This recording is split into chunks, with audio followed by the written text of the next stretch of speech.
I never thought I'd be the woman hiding in a hotel parking lot at 2 a.m., watching my husband kiss another woman through a private investigator's telephoto lens. My sister Emma had been missing for 3 months. The police gave up after week 6, claiming she was just another adult who chose to disappear. But Emma wouldn't do that. She wouldn't leave without telling me. We shared everything since our parents died when I was 22 and she was 18. I practically raised her. So I hired Marcus Chen, a private investigator with stellar reviews and kind eyes. During our first meeting, he listened as I explained how Emma vanished after her shift at the downtown art gallery. No note, no goodbye, her apartment left exactly as it was, even her coffee mug still sitting in the sink. I'll find her, Marcus promised, sliding his contract across the mahogany desk. Missing persons cases are my specialty. For weeks, Marcus updated me regularly. He'd found Emma's last known location at a coffee shop near the university. Security footage showed her talking to someone just outside the camera's range. He was making progress, he assured me, following leads, interviewing witnesses.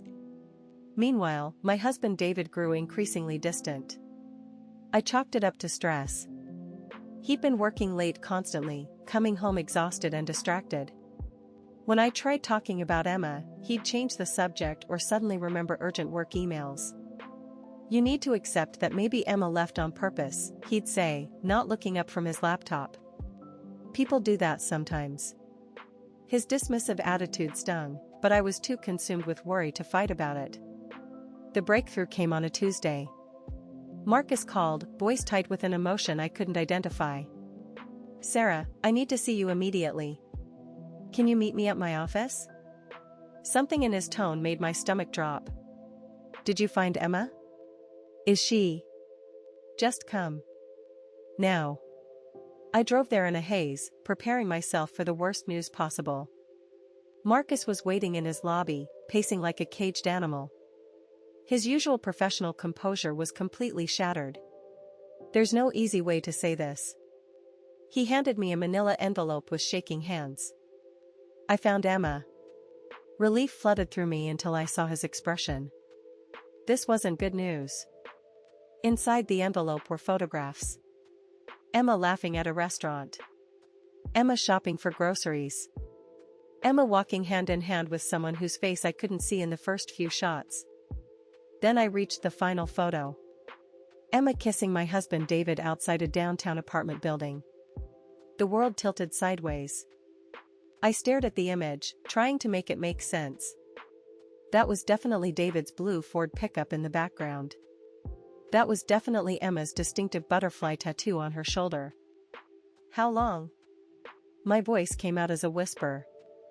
Marcus cleared his throat. "Based on what I've uncovered, they've been together for at least 6 months. The apartment is rented under his name. She's been living there this entire time. 6 months. While I'd been worried sick, filing missing person reports, crying myself to sleep, Emma had been playing house with my husband 15 minutes from our home. There's more." Marcus pulled out another folder. Financial records show he's been supporting her fully. Rent, utilities, even bought her a car last month. He's been using your joint savings account. The betrayal hit me in waves. First Emma, my baby sister who I'd sacrificed everything for. Then David, the man I'd trusted with my heart, my life, my future. They'd been laughing at me while I desperately searched for her. I spent the next 3 days in a fog of rage and heartbreak. I called in sick to work and sat in my living room, staring at photos of David and Emma scattered across the coffee table. Wedding pictures of David and me hung on the walls around me, mocking my stupidity. On the 4th day, the rage crystallized into something sharp and focused. They wanted to play games? Fine. I'd show them how games were really played. I called Marcus. "I want to hire you for something else." "Sarah, I don't think. I want documentation of everything. Every date, every purchase, every lie. Build me a case that will destroy them both." Marcus was quiet for a long moment. "What exactly are you planning?" "Justice. Over the next 2 weeks, Marcus worked his magic. We discovered David had been embezzling money from his company to fund his double life. Emma had been using a fake identity to avoid detection, which violated her parole from a shoplifting conviction I knew nothing about. But the real goldmine was what we found in their apartment. Marcus had connections that could get us inside legally when they were out.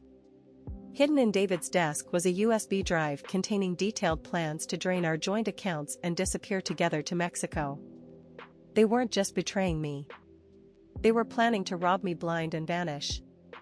The evidence was overwhelming, and I had copies of everything. I chose a Friday evening for the confrontation. David came home from work as usual, probably straight from Emma's bed. I was waiting in the living room with a glass of wine and a manila envelope. "We need to talk." I set the envelope on the coffee table between us. David's face went pale when he saw the photographs spilling out. Emma kissing him. The two of them at farmers markets I thought he'd been attending alone. Financial statements showing thousands of dollars flowing to Emma Walsh instead of missing person Emma Walsh. "Sarah, I can explain." "Don't." My voice was ice-cold calm. "You have 2 choices. Option 1, I call the police right now. Financial fraud, identity theft, conspiracy to commit theft. Emma's parole violation alone will send her back to prison."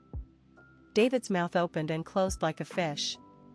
Option 2, you sign divorce papers, give me everything I'm entitled to, and both of you disappear from my life forever.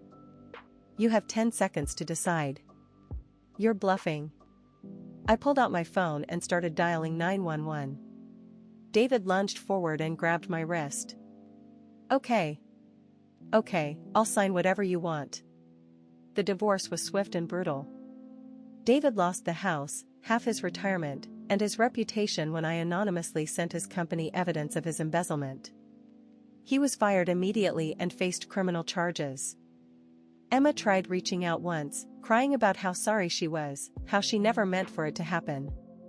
I hung up and blocked her number. 6 months later, I heard through mutual friends that David and Emma had broken up. Apparently, love isn't so strong when you're both unemployed and facing legal troubles. David moved back in with his mother. Emma disappeared again, this time for real. I kept the house, started a new career, and learned to trust my instincts again. The betrayal nearly destroyed me, but surviving it made me stronger than I ever imagined possible. Sometimes the people closest to you are the ones planning to hurt you most. But when they underestimate your strength, their own weakness becomes their downfall. Have you experienced something like this? Tell me in the comments.